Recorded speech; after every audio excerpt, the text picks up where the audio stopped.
Right, 7 o'clock, I've been told, and we can start the meeting. So welcome to the Planning Committee on Wednesday, 7th of June. We'll go straight to the agenda. Yes, apologies for absence and substitutions. We have one apology for absence, which is Councillor Mohammed, who is not feeling well and cannot attend this evening. I have no other absence or apologies, and I can see the rest of the committee are here. Okay. Urgent matters, I have none. I'm not being made aware of any, unless anyone speaks now. No. Declarations of interest, any declarations of interest? Okay. Matters to be considered in private, I know of none. Anyone bring anything to my attention? No. Okay. Move on. Minutes of the last meeting. Meeting was held on 26th of April 2023. Are those agreed? Thank you. So site visit attendance. Right, I'll read the names out of who I think were there because I wasn't myself. So Councillor Martin, Councillor Raza, Councillor Hamidi, Councillor Iqbal, Councillor Padda, Councillor Rice, Councillor Summers, Councillor Bustil, and Councillor Conti. Is that correct? Right, thank you. Planning application. So we are into the meat of the meeting then. So we have one planning application this evening, one Sandringham Mews in Ealing. And Marilee, are you able to introduce the application, please? Right. Good evening, Chair.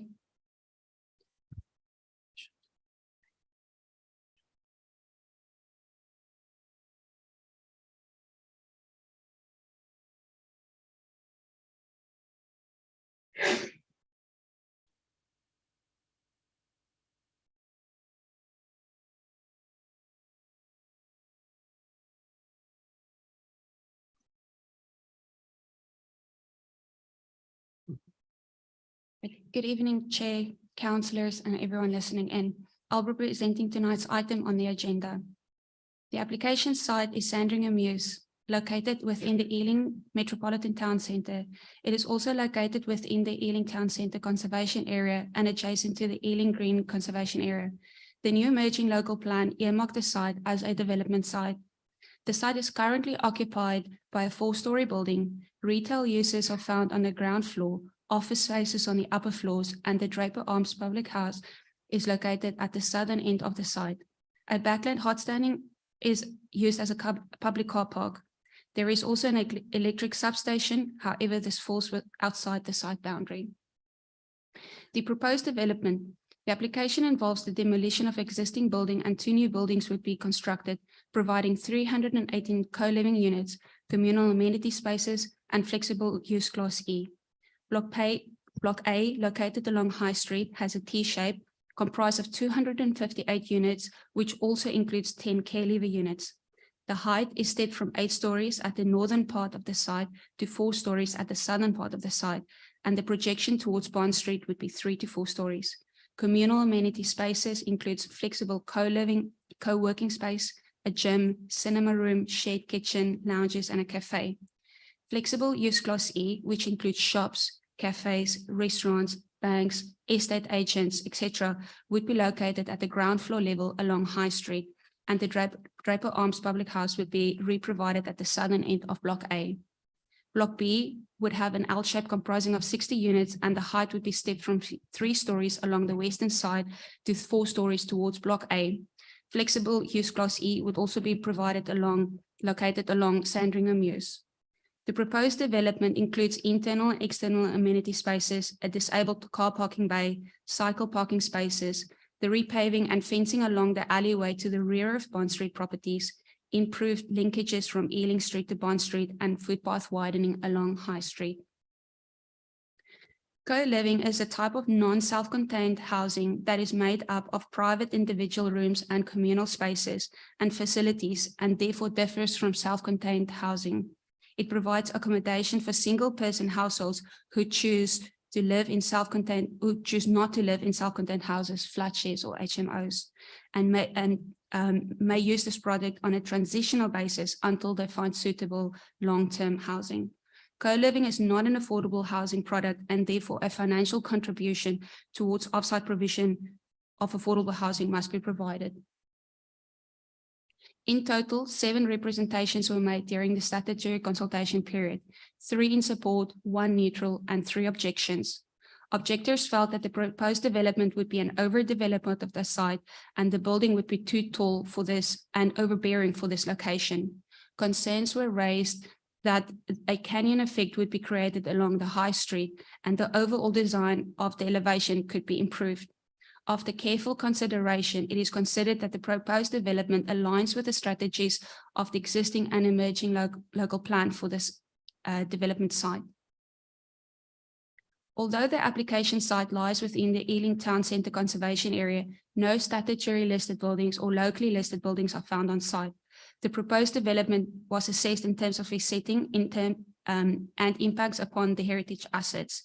The height, scale, and massing of the proposed development have been carefully considered and is considered to respond sensitively to the streetscape when viewed from nearby statutory listed buildings. The existing building does not add to the character or appearance of the conservation area, and its removal would have a neutral impact in terms of impact in heritage terms. The height and materials of the proposed development have been carefully considered to minimize the impact on the heritage assets. The massing of Block A is located towards the commercial up of the Ealing Town Centre and surrounding commercial uses, with a setback towards the south to reduce the impact on the Ealing Green Conservation Area. In terms of the NPPF, it is considered that the proposed development would result in less than substantial harm at the low end upon these heritage assets. The layout of the proposed development has been carefully considered to ensure site optimization whilst protecting the neighbouring amenity. In terms of daylight and sunlight, the analysis indicates that some properties along Bond Street and 17 to 21 High Street would be affected. However, given its location in a town centre, the retained light is considered acceptable. With regards to privacy, the rear part of Block A has been reduced in height to a maximum of 3 stories.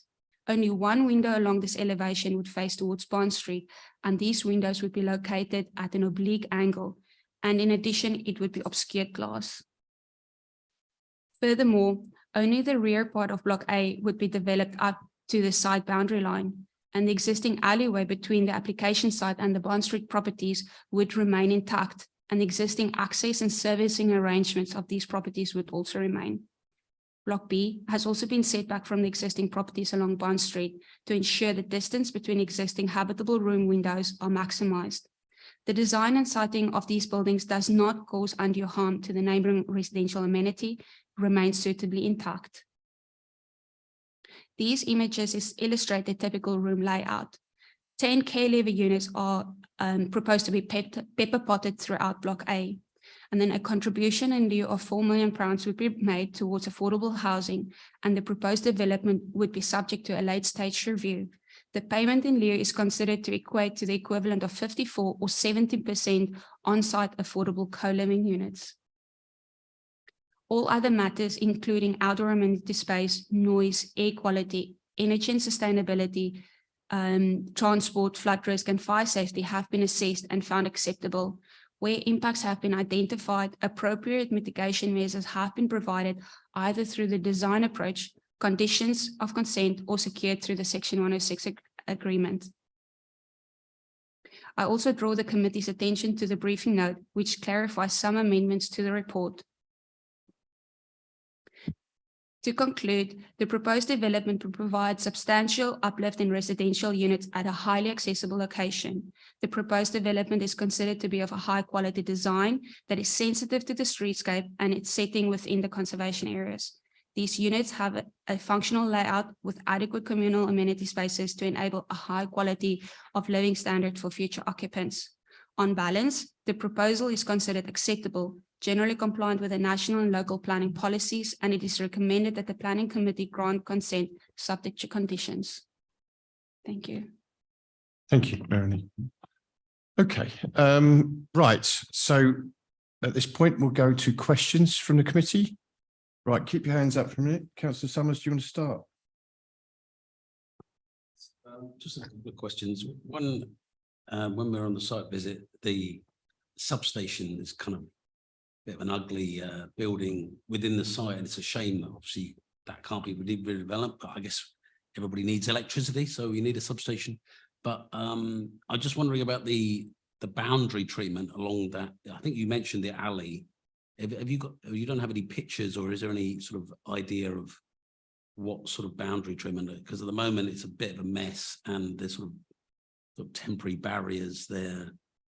Presumably, I think they said, I think Alex said on the site visit there would be, you know, plans for a proper boundary treatment.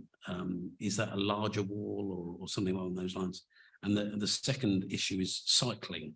The briefing note mentions an awful lot of cycle spaces being provided in this building. Personally, well, the idea is for the people to cycle out of the site from the main entrance where you're going in now, presumably. I just wondered if highways, or there been any concerns about, you know, that number of people using that cycle. At the moment, obviously, it's not huge numbers of cyclists using that access. I just wondered if there was any thoughts being given into that. Hold that for a minute, Marilyn. We'll take some more questions. And Councillor Martin. I've only got Councillor Martin and Councillor Rice. Did I miss something? Right, sorry, I thought you did. Right. Just a query about the disabled parking. So I think the scheme allows for one disabled parking bay, and that's quite small for the number of, I think it's 14, is it, that we've got 14? Yeah. Is there anywhere else that they might have parking available? Okay, Councillor Rice. Thank you, Chair. So just I'd just like to ask about is because when you go into the area where there's the car park, you do very much notice the backs of a number of businesses along there that seem to rely on that area for access. And I mean, I don't know if they do loading as well there for foodstuffs, if they're a restaurant, for example. So just wonder really how the construction plan works for them. And also, I note that Thames Water have indicated the existing water network infrastructure would not be able to accommodate the needs of the proposed development. I know that's something you're looking at in conditions, but at the same time, I mean, that is actually a huge concern, because I can imagine that once people get home from work, start doing their washing out, whatever, that those restaurants are going to need water supply themselves in order to wash food, and to do washing up and to actually function. So that's going to be important. But also the London Fire Brigade seem to have referred to it when they were consulted on this, in terms of water hydrants, etc. I just want to make sure the fire brigade is actually aware of the situation, that there were some issues with water, just so they are actually properly happy that they will be able to get the water they need in order to deal with a fire emergency. Thank you. Marilyn, can we take one more? Are you okay? Right. Councillor, how many questions you got, Councillor? Well, most of them have been asked. It was right. the disabled and the access. It was just following on from Councillor Rice about, so the properties at the back on from Bond Street, a lot of them had cars parked there on Saturday. So it wasn't, not just obviously during construction is important, but ongoing, are they still going to have access? And on the alleyway, is lighting going to be improved? Because at the moment there isn't any lighting, and obviously if the alleyway leading to Bond Street, just because obviously that's if you've got all these people living here, that's probably going to be an access point that's going to be more commonly used. Okay, right. If you can take those in, well, any order you like, but preferably the order they were given to you. But Okay, yeah. thank you so much, Chair. So regarding the boundary treatment, let me just share my screen again.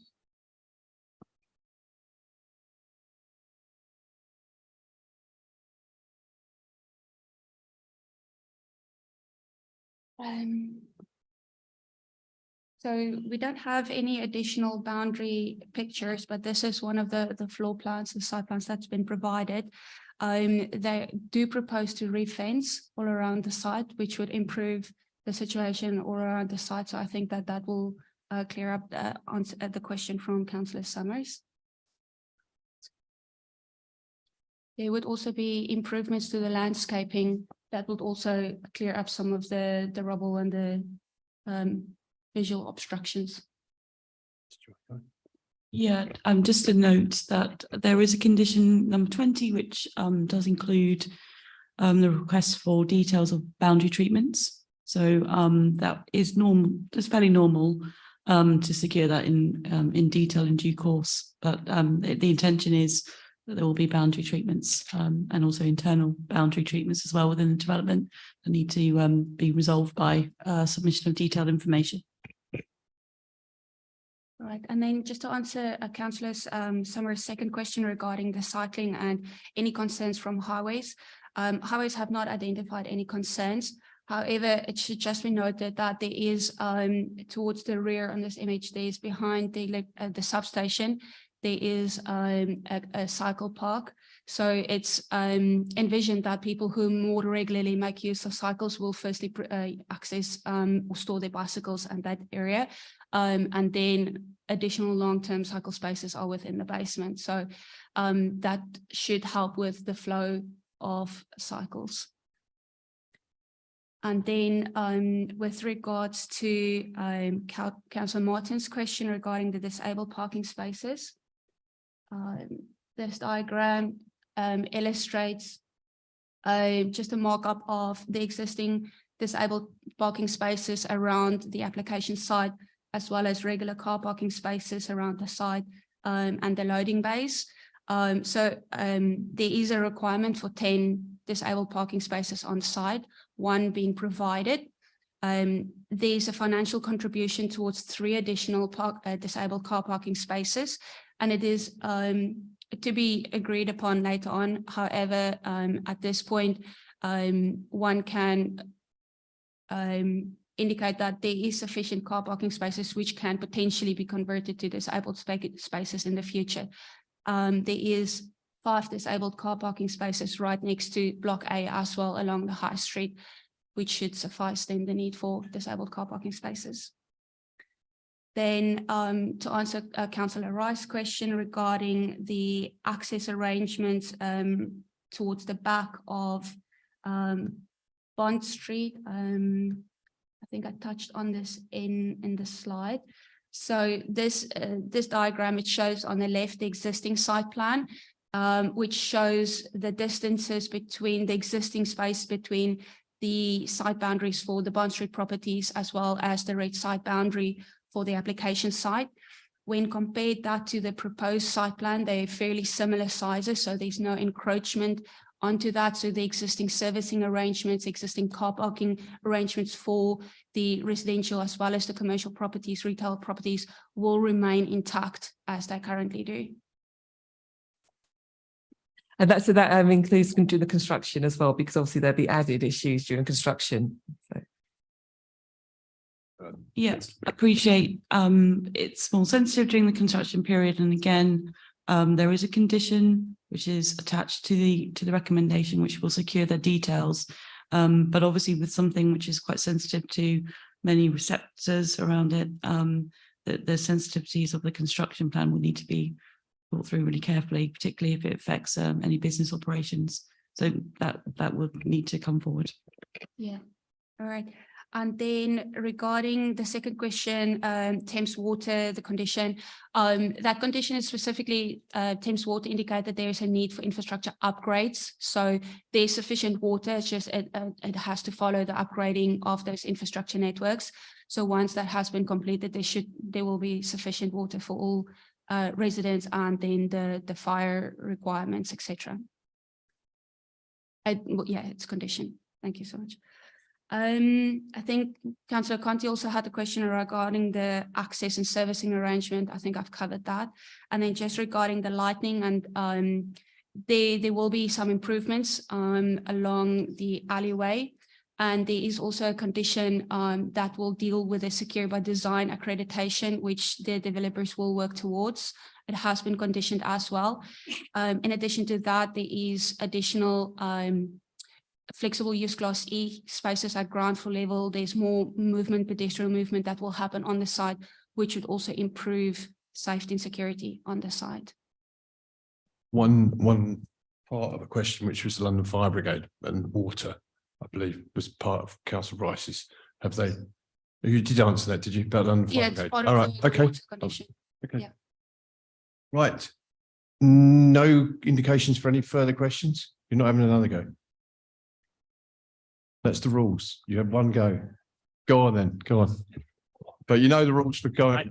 It was just a follow-up question, really, just on the disabled parking.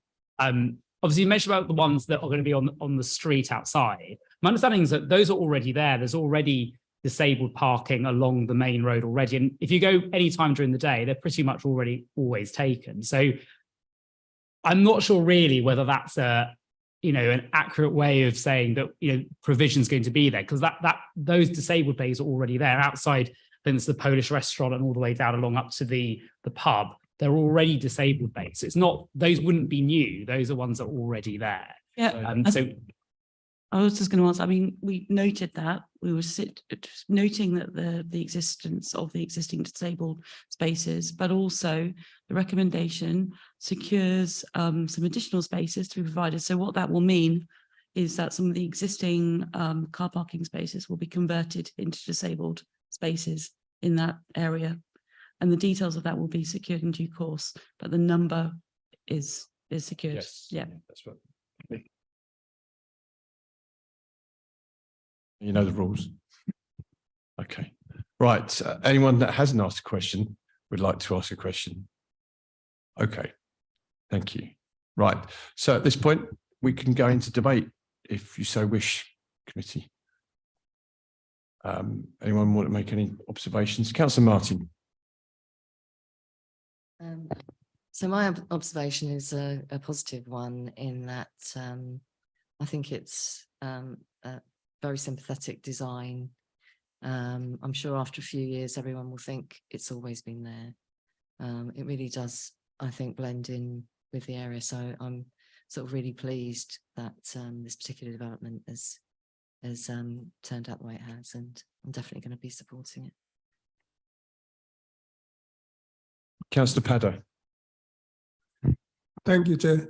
My comment are very similar to Councillor Martin. It's I think after a very long time we have something development that's very sympathetic to the area, where the design is. I think the developer is very clever. It's the way that it's been designed. It starts off with 3 stories and then works towards the 8th story. So I think I'm supporting this. Okay, thank you. Councillor Raza. I really welcome this plan because that area of Ealing Broadway has been a sort of long-running grot spot, I would have thought, because whenever you're running through that car park, it's been pretty grim. But when we were there, it was pretty grim too. So I really welcome the fact that we're doing something quite nice. It will have a sort of pleasant living environment. I'm particularly pleased about pocket parks, to put a bit of green space in there as well, so that it's not just an overbearing sort of chunk of housing. And I think it will be a great asset to the area. So I'm minded to approve. Okay. Councillor Summers, then to Councillor Hamidi. Very brief, because I think I'm echoing Councillor Raza.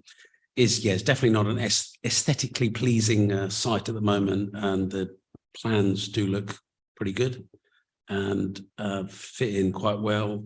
The pocket parks look really good, really, obviously they're only for residents, but they will improve the area. And my main bugbear is the loss of pubs, and I'm very glad to see that the Drayton Arms or a pub at that site will be re-provided. And I just hope, I don't know if it'll be ready by the next World Cup, but I hope. The last time I went in that pub, I watched England against America. It was terrible and we were terrible. Hopefully in the next World Cup, I can watch it at the new pub and we'll win.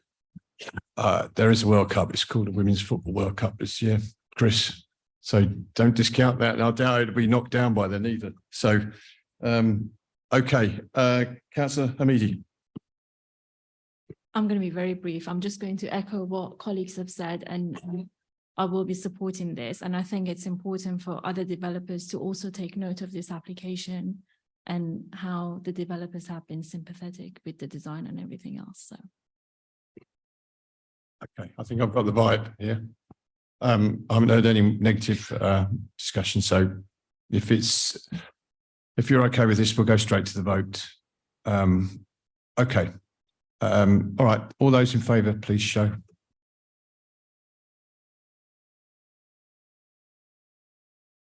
Okay. All those against, just for clarity. Any abstentions? Okay. Thank you very much. Next committee, that concludes tonight's committee. Next committee is on the 19th of July. Some of you will be here, some of you won't. Okay, thank you very much. Thank you to the officers. Thank you, Melanie. Thank you, Chair.